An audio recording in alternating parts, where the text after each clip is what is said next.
बिस्मिल्लाहिर्रहमानिर्रहीम। अस्सलामुअलैकुम। MS18 news के साथ मैं हूँ रिया चौधरी। बुलेटिन में शामिल करते हैं आज की अहम खबरें।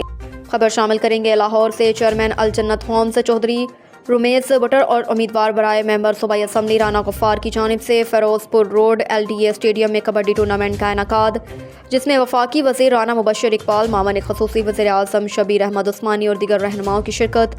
मज़ीद जानते हैं अली अकबर अवान की इस रिपोर्ट में। लाहौर अल जन्नत होम्स के CEO चौधरी रुमीज़ भुट्टर और उम्मीदवार बराए मेंबर सूबाई असम्बली हल्का 163 राना गफ्फार की जानिब से कबड्डी का दंगल सजाया गया, जिसमें वफाकी वज़ीर राना मुबशर इकबाल, मामन ख़ुसूसी वज़ीर आज़म पाकिस्तान शबीर अहमद उस्मानी और अज़हर भट्टी पांडो की तारक भट्टी बल्लड़, राना मुश्ताक चौधरी मुस्तकीम छीना चौधरी इमरान म्यू, मलक जुल्फ़कार नवाब चौधरी रिजवान म्यू, राशिद सरवर मलक निशान हैदर कान्हा, हाजी मुश्ताक म्यू, अख्तर म्यू मेहमान ख़ुसूसी थे। जबकि अच्छी कारकर्दगी दिखाने वाले खिलाड़ियों को स्टेज पर बैठे शुरका ने नकद इनामात देकर खूब हौसला अफजाई की और इनकी जानिब से हर बारी पर जीतने वाले खिलाड़ियों को हज़ारों रुपए इनाम वसूल होता रहा।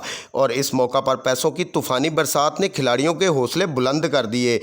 सिर्फ यही नहीं बल्कि स्टेज सेक्रेटरी और गुलकारों ने भी इस बहती गंगा में खूब हाथ धोए और अपने अपने फ़न से शायकीन को लुत्फ़अंदोज़ करते रहे। कैमरामैन इशफाक अहमद के साथ अली अकबर अवान। अब तक के लिए इतना ही। देखते रहिए MS18 न्यूज़।